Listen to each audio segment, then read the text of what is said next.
quand on représente des costumes, souvent, comme je disais, on va aller au plus facile. On met une jupe longue avec un petit corsage bouffant, un petit bonnet, puis on se dit, dans l'ancien temps, dans le temps, à l'époque, il est habillé de même.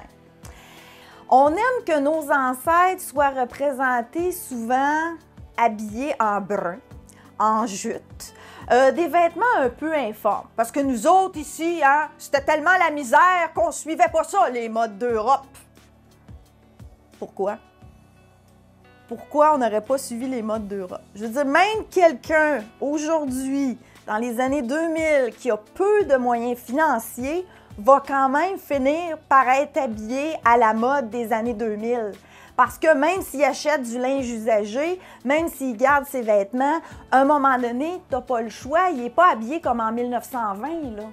Hein? Donc, en 1830, c'est la même chose. Même la personne qui habite le fin fond de la campagne, à un moment donné, elle est habillée comme on est à son époque. Alors, qu'est-ce qu'elle porte? Donc, la femme de la haute société, comme je vous dis, c'est la mode internationale. Alors, bien sûr, on retrouve les robes qui sont très évasées. Donc, on va porter plusieurs jupons en dessous. La crinoline, telle qu'on la connaît avec des cerceaux de métal, n'existe pas encore. On a la taille qui est quand même définie. Mais comme la taille, on sait, hein, on arrive de l'époque napoléonienne, donc la taille très haute, donc on descend tranquillement. En 1830, elle est presque arrivée à sa hauteur naturelle. Donc la taille est découpée, soutenue, mais pas serrée avec une réduction de taille. Ce qui est très typique des corsets en 1830, c'est le busc. Alors, le corset en 1830, ce qui surprend souvent, c'est que c'est un vêtement qui est très mou. Il n'y a presque pas de baleine à l'intérieur, c'est vraiment très souple. Donc, on a vraiment une lamelle de bois qui va être donc positionnée ici, ce qui vient aussi diviser le buste. Ah, là, je vous entends, là. Ah, mon Dieu, ça a-tu du bon sens, une grosse barre de bois en avant? À vrai dire, le busc, au contraire, il va ajouter au confort des vêtements. Ça surprend. C'est que, alors donc, on a le buste qui est séparé et ça vient, si on veut, faire vraiment plat devant l'estomac. Tantôt, je vous ai parlé qu'on aimait avoir des jupes très, très, très volumineuses. Alors, pour avoir des jupes volumineuses, on empilait 2, 3, 4, jusqu'à 6 jupons. Ça finit que ça fait épais autour de la taille, puis ça finit que ça peut faire une belle barre dans l'estomac. Alors, le fait d'avoir le busc, ça fait que tout le poids ici ne rentre pas dans le ventre. Un peu comme quand on a un pantalon ou une jupe là, qui vient nous coincer ça, là. Alors, ça évite cet effet-là. Et ensuite, on va rajouter un autre élément de volume au niveau des épaules, des bras. Souvent, on va utiliser un joli petit coussinet, comme ça ici. Donc, on voit qu'on insère le bras. C'est attaché dans la manche de la robe, comme ça ici. Et ça permet donc d'aller donner le fameux volume, les fameuses manches gigots qui sont vraiment là, très tendances dans les années 1835, 36, 37.